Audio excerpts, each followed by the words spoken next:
Terima kasih pemirsa, Anda masih bersama kami di Bincang iNews dan kita masih berbincang-bincang dengan Dr. Farida terkait dengan persiapan Nusa Tenggara Barat jelang pemilihan Putri Indonesia di tingkat nasional. Tadi sudah diceritakan bagaimana potensi-potensi di Nusa Tenggara Barat, kemudian prestasi-prestasi yang sudah diraih ya oleh perwakilan kita yang ternyata sudah lumayan baik begitu. Namun ada beberapa hal yang harus di-upgrade lagi.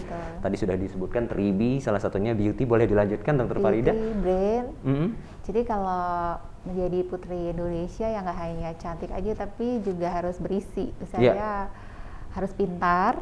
Karena sebelum masuk karantina kami juga melakukan psikotes. Jadi banyak step-step yang harus dilewati. Kemudian juga behave, kalau untuk brain ya saya lihat ya kita juga pintar-pintar juga sih ya.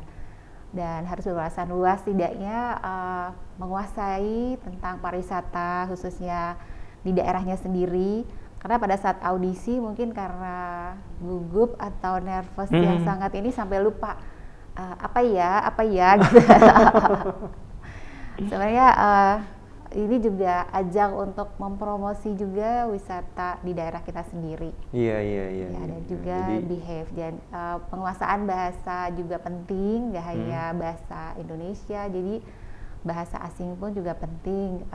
Istilahnya kalau misalnya menjadi perwakilan untuk Indonesia ke arah Miss Universe, Miss Supranasional atau Miss Internasional, ini udah go internasional ya. Jadi seluruh dunia akan tahu.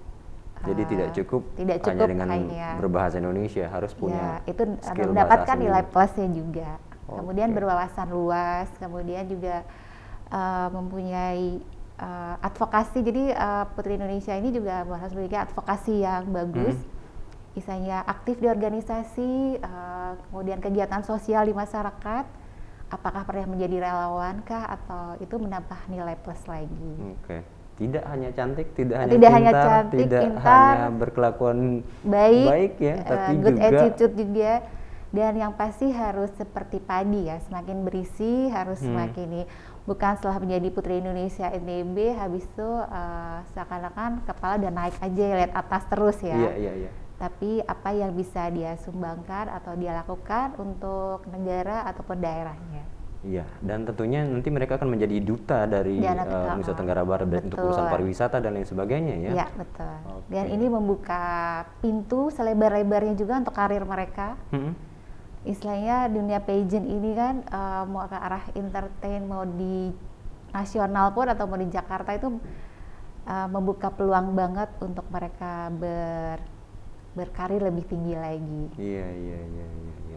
Oke, kalau untuk itu kan persyaratan secara umum ya. Kalau kita berbicara tadi ada 3B, kemudian punya khusus ada advokasi juga, aktif di masyarakat. Apalagi kira-kira persyaratan kalau yang persyaratan harus untuk pendaftaran nih sebagai peserta Putri Indonesia NTB, warga negara Indonesia, kemudian berdomisili ataupun lahir kuliah di Lombok, pokoknya di NTB.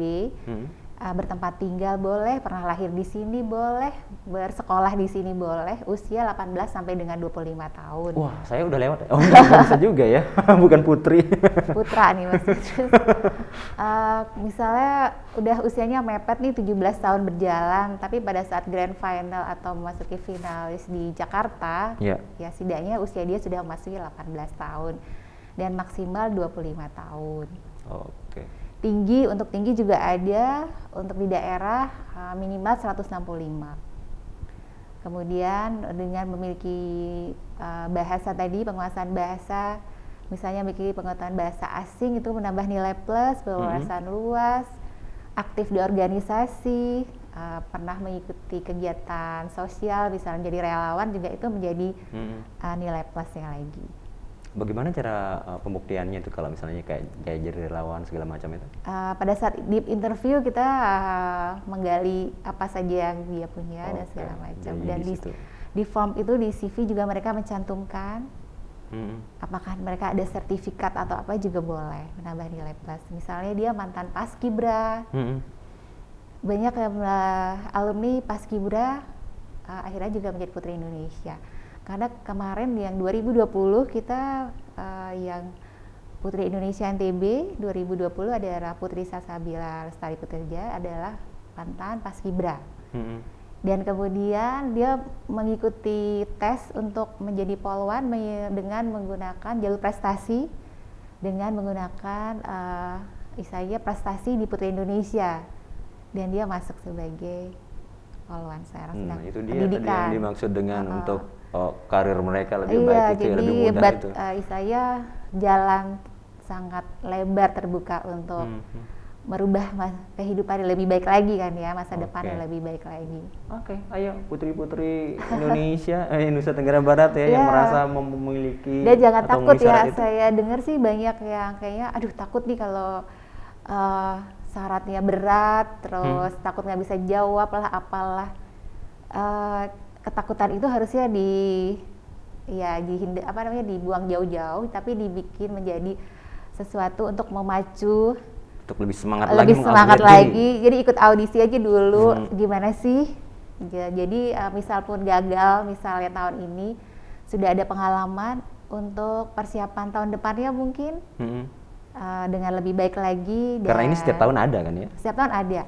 Dan peserta itu juga bermacam-macam, ada dari mahasiswa, kemudian ada yang sudah bekerja di bank dan saya lihat di Mataram sendiri ada yang sudah mendaftar, ada yang mahasiswa kedokteran, kemudian ada yang sedang kuliah di UI juga ada. Jadi saya harap ya tahun ini kita bisa mendapatkan lebih bagus lagi untuk audisi dan persiapan ke nasional.